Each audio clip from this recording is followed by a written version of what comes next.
Yo guys, it's Dylan with Double Shots alongside with my dad. Happy Monday! And today, we're going to be doing a bracket update. This is like a part 2 or 3 for the bracket update. What a weekend of football, heart attacks, the whole 9 yards. No real heart attacks were involved, but yes, there were heart attacks watching games and everything as far as off of that. Screaming like little kids, you know.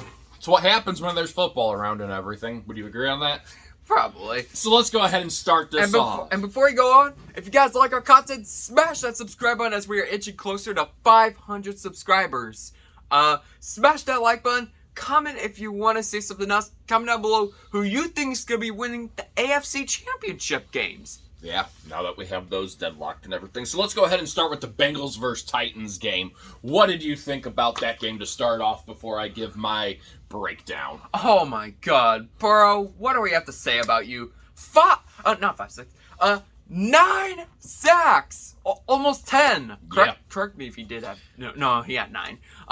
9 sacks for Joe Burrow. They really need to fix up that O-line if they want to win that AFC Championship game. Because at this point... What can I say? Ryan Tannehill threw 3 interceptions in that game.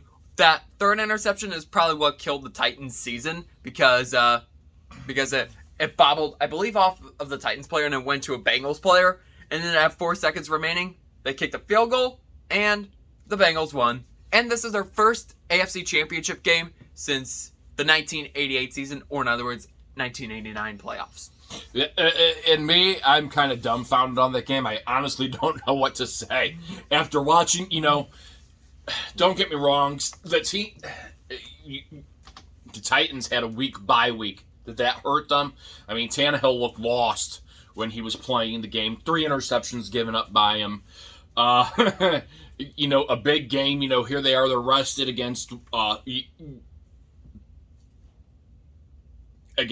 the Bengals, and here they are, and they really couldn't produce a lot. Defenses did help out a lot in that, as far as off of things, to be fair, both sides. It was really more or less the offensive, or the defensive production than the offensive production. That O-line for Burrow, though, I'm scared.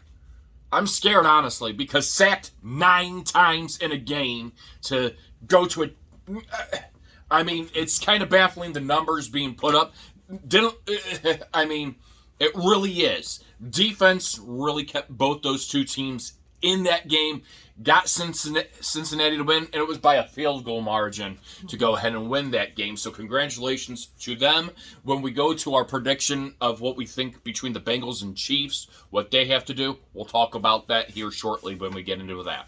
Next game we're going to talk about is the 49ers and Packers. What do you have to say about it? That game was also defensive as well.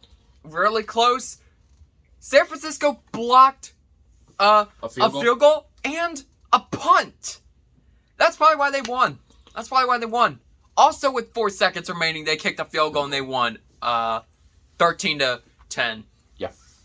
And pretty much that was a defensive showdown on both sides. Special teams is what it kind of came down to.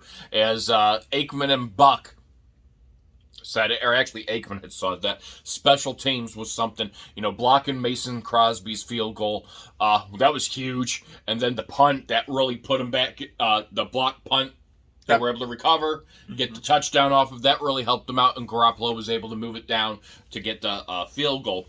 But that being said, I thought that, again, another team, number 1 seed, had a week to rest. It was not the Aaron Rodgers that you are used to seeing. What you saw against the Eagles, and yeah, the Eagles are a different team setup than the 49ers and everything, but it wasn't a faster... I would have expected a faster pace, especially after seeing how that first drive looked on them. From there, it was a defensive duel. Both defenses really held on, made it hard to contain Garoppolo. I'm not going to say he had great numbers, because he really did not have great numbers. Rodgers didn't have great numbers either. And here's the thing about it. All season long, and this was a big controversy, this guy wants to win. He wants to win. But here we come to the playoffs, and he has all those incredible numbers through the year, but he has nothing now to show for it, because of the fact of the matter is it's done. That being said, the 49ers special teams, credit to them. They really did a great job in helping them win that game. Hats off to the 49ers. You can never count a team out of it, and that's what makes things different here in the playoffs. As teams, they are a higher seed, but they showed what they could do to stop them going from there. Next off, let's go ahead and talk about the Rams at Bucks. Oh my gosh. The Rams, they almost looked like they thought the Buccaneers were like a cupcake team, but the Buccaneers, they almost got ready to pull a Super Bowl 51 all over again. Yeah, that was because scary. It was 27-3 after the first half. But then the Bucks, they were coming back. They were coming back. Then all of a sudden, close to the end of the fourth quarter, it was tied 27-27. And Matthew Stafford threw a long pass to Cooper Kupp, which Kupp got it. Field goal range. 4 seconds remaining on the clock. Guess what happened? Field goal. And the Rams won. And that, unfortunately, dethrones Tom Brady for winning his second straight Super Bowl in Tampa Bay. Yeah, the first 3 quarters of the game, the Bucks looked clueless out there, guys. I mean, the Rams looked like contenders there. They really did. They looked high-powered. They were coming out, and they were doing what they were doing. Sean McVay, Stafford looked great out there. He really did. That being said, the fourth quarter magic is what I call it, because it was fourth quarter magic. Inside the last, I sat there looking at my son and I go, don't count Brady out yet. Don't count Brady out yet. And all of a sudden, here we go. We're seeing offensive turnovers by the Rams. They weren't really putting points out. They weren't trying to eat the clock up and everything as much as they should have, and that's the hardest part. Is in football, anything can happen within seconds, as we found out. I mean, Brady threw a couple long passes that, bam, touchdown, go from there. That being said, fourth quarter was the Brady that everybody was typical to see. He came out, he made it look like, hey, what we didn't do in the first 3 quarters, we were able to manage within 1 whole quarter. It was an intense game. It was a tense game to the end. Why Kupp was left open on that last drive, 30, however many seconds, as we can tell in football, anything can change in that time. They were able to capitalize off of it. They saw that Kupp was open. Stafford, a beauty throw there to be able to line it up. I think they had 4 seconds on the clock. They were able to call a timeout. And then after that, as far as off things, win the game. Again, another field goal. Nail-biter there. Then, Buffalo Bills at the Chiefs. What an intense game that was. Lead us off on that one. That was a very intense game. Back and forth, back and forth. Both quarterbacks did good in that game. It was. But, you know what? I think we might have to call this like the Kansas City Miracle, because with only 13 seconds? 13 seconds. They were at their own 25-yard line. And they were in field goal range. And Harrison Butker got a 48, 49-yard field goal. Correct. And he missed an extra point and a field goal earlier that game as well. Again, they were this close to losing. They were this close to elimination. But nobody counted them out with 13 seconds. And they got a field goal, tied, overtime. Chiefs got the ball. Won it on the first drive. And they won it on the first drive. That's what happened to them against the Patriots, unfortunately, as far as all the things. And that was a game offensively. Both teams were expected to play that way between Josh Allen and Patrick Mahomes. I mean, you saw both offenses explode, pickpocket apart each other's defenses. The number 1 rated defense in the NFL, you saw their flaws. You saw Mahomes being able to read that. Mahomes even did some greatness on rushing as well, too. That being said, Josh Allen, hard to contain. They finally there in the second, third, fourth quarter, were able to capitalize a little bit better on his running. That being said, those overall heart attack for the last 3 minutes of the game. That was really where a lot of the excitement is. I mean, they were trading jabs back and forth. When you thought that the game was really over there, 13 seconds. You can question all you want as far as off of squib kick, the whole 9 yards of it. Those are things that you kind of come into off of the Bills' part. People are saying, why didn't he do a squib kick? Or why didn't he do this? Well, the number one thing on a squib kick, those have to kind of be in the area. Yeah, they can chew off clock, but also if it's a line drive right to him, he's going to, fair catch it. So if it's a line drive air, he's going to fair catch it, and he's going to be able to, that's not going to run any time off the clock. Squib kick, where you're kicking it off to everything, you're going to have to be precise that it stays in bounds if you're kicking it right down the middle. Or did they not trust that the special teams was going to be able to capitalize off of everything and be able to get some, did they think their special teams? Those were things there that kind of honestly worried me. However, their defense was tired. Both defenses were tired, especially within the last 3 minutes. Both teams trading, spots back and forth to be able to get touchdowns. That being said, as far as off of it, keeping them open, seeing in 13 seconds that the Chiefs could drive down to the field goal mark, get Harrison Butker in that range, who had a really off night for himself, missing an extra point, missing a field goal. He was able to nail that, and then they were able to capitalize by winning the coin toss. They won the coin toss, so they got the ball. Unfortunately, we don't know what would have happened between Allen and Mahomes after that, simply because, we can always, we can say change the rules, don't change the rules, but the rules are how they're built into everything. Kudos off to both teams. Kudos off to Allen. I think you've got a great team for years to come. Now, here's the key to that great team. It's kind of like the Dallas Cowboys, but without the Dallas Cowboys. Josh Allen is built. However, if you are Sean McDermott, you are the head coach of that team. You find a way to keep Brian Dable and Leslie Frazier there instead of going and taking a head coaching job somewhere else or leaving to go on somebody else's staff. Because you know what?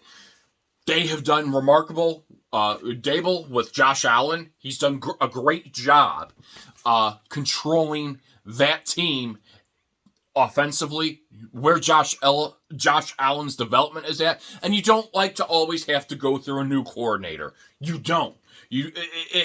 Because then you learn a new system when a new coordinator goes. So it's kind of one of those things you want to be able to make sure you're able to keep them. Leslie Frazier defensively, great job all year long. Really a really great job. There, minus being pickpocketed apart by the Chiefs this week, both teams were able to trade that as far as off of things.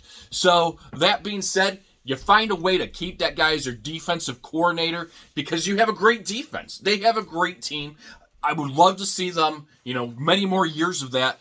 Heart attack games. That was a very great game till the ending minute going from there.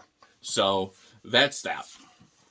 Now we'll go ahead and go on, I guess, now to the AFC prediction. AFC prediction. And NFC. And NFC prediction. Which one do you want to do first? Let's do NFC prediction first. Yeah, we can do that. So, 49ers at Rams. Dylan, take us away. I don't know. That's going to be a close game. Like I said, The 49ers, they blocked a field goal and a punt. While the Rams, at first, they almost looked like that Tampa Bay was a cupcake team. But all of a sudden, when they started coming back, they were like, oh, what have we done? And then all of a sudden, they started, after when Matthew Stafford threw that long passing pass to Cooper Kupp, and they got that field goal, they won. All games, except that Chiefs game, went down to a field goal, but still. Yeah. If I have to go with one team, I'm going to have to go back to saying the Rams will make a Super Bowl appearance. Fair enough as far as off of things. Even though the Rams beat the 49ers twice this past year, look for a different type tempo. I think they're hungry for it. This is what they brought into as far as off of it. you can never count yourself out of here. I'm not one of those people that like to look at statistics in the earlier part of the year and then say, okay, well, playoffs brings a different mood out towards everything. It really does. It brings a different on both sides of the ball and everything. San Francisco physically knows what they need to do to get done to go back to the Super Bowl. Jimmy G's been there before. He's shown what he can be able to do. Stafford, this is his first time really going there. How on his way there, he had never been past a wild card. Then he's never been past a division. Now this is his first time in the AFC, so this is a big game for him. Yes, they have home field advantage, so it's going to be in LA, for them. That being said, I think they need to come out the same way that they did against the Buccaneers. I really do. I think they need to establish that game plan momentum from the beginning, but hold it, no turnovers, to be able to go ahead and make themselves go that far. That being said, for the 49ers, your defense played great. Play great this week. Keep that special teams where it's at. However, Garoppolo's going to need to be able to get that ball downfield, score touchdowns. They're going to need offensive touchdowns in order to win this game. It's not going to, defenses do win games, but there's only so much your defense can do. You're going to need to put points on that board to make yourself go back into the Super Bowl. However, I think the Rams are there. They're both. It's going to be a great game. I think it's going to be a great game as well. That being said, though, I do think it's going to be the Rams, going to the Super Bowl this year from there.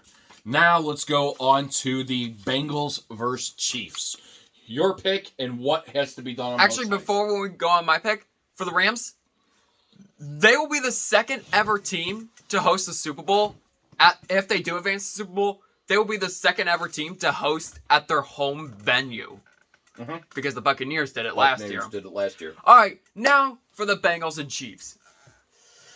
I don't know how much longer Burrow can take after being sacked 9 times. But then they got some great receivers as well. Higgins, Chase, CJ Uzama. They got some great receivers. Even Trey Hendrickson is back. And he's like top 5 in sacks, like with 14 sacks. But in other words, you have the Kansas City Chiefs, which Patrick Mahomes has done tremendous this postseason. He's throwing like 8 TDs at least in the playoffs. Like I said, I don't know how much Burrow can take in the AFC Championship. Well, it was a great run for the Bengals. But I'm going to have to say the run ends with the Chiefs moving on to their 3rd consecutive Super Bowl. So the Chiefs, you are going to Super Bowl 56. Here's my stance off of it. Bengals versus Chiefs. In order for the Bengals to win, they're going to have to protect Burrow. I mean, as much as, going against it. Listen. It's great that you're able to defensively stop and everything, but also you need to be able to put points on those boards. And yes, the Chiefs and them played this past year in Cincinnati. Now you're going into Kansas City. They're hyped. Words that were said by Travis Kelce is to come this far and lose it. They are hungry for it. They want to show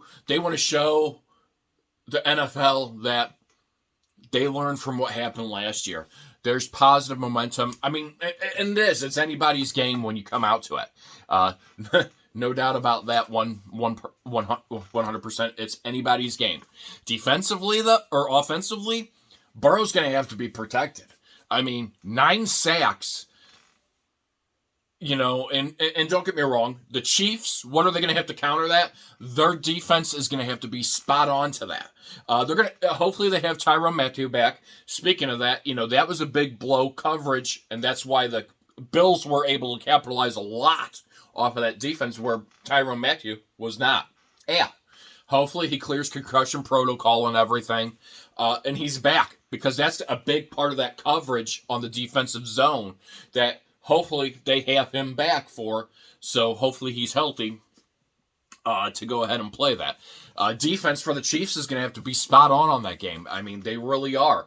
They're going to have to be able to do that. However, Mahomes has shown what he's been able to do and do offense. I mean, they've had a great offensive team this past in the playoffs right now. They have had a great set. If he can continue throwing the ball the way that he's doing now, offensive points, I think they'll capitalize off that really, really good.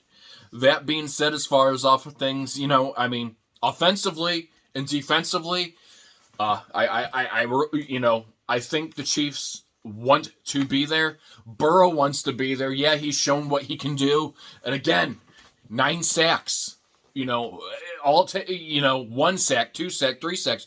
They need to sharpen it up. Yeah, you have Jamar Chase, you have Mixon, you have Higgins, and they do. They have a great learning defensive team. I just don't think they have it there enough yet. Again, the Chiefs need to play flawless. Don't underestimate any team.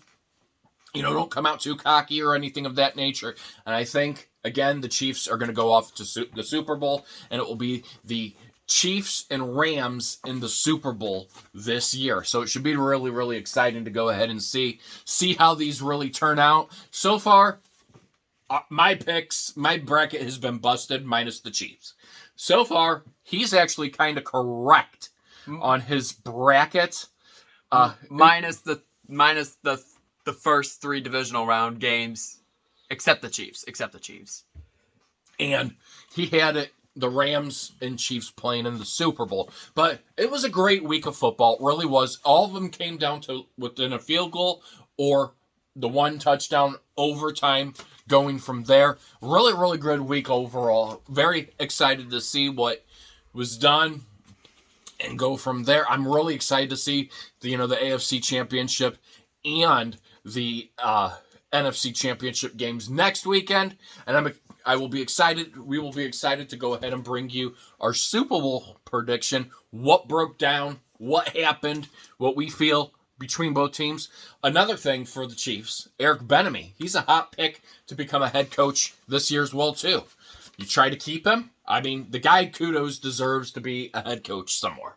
He really does. He's worked very, very hard with Mahomes, developing him. You've seen what he's able to do.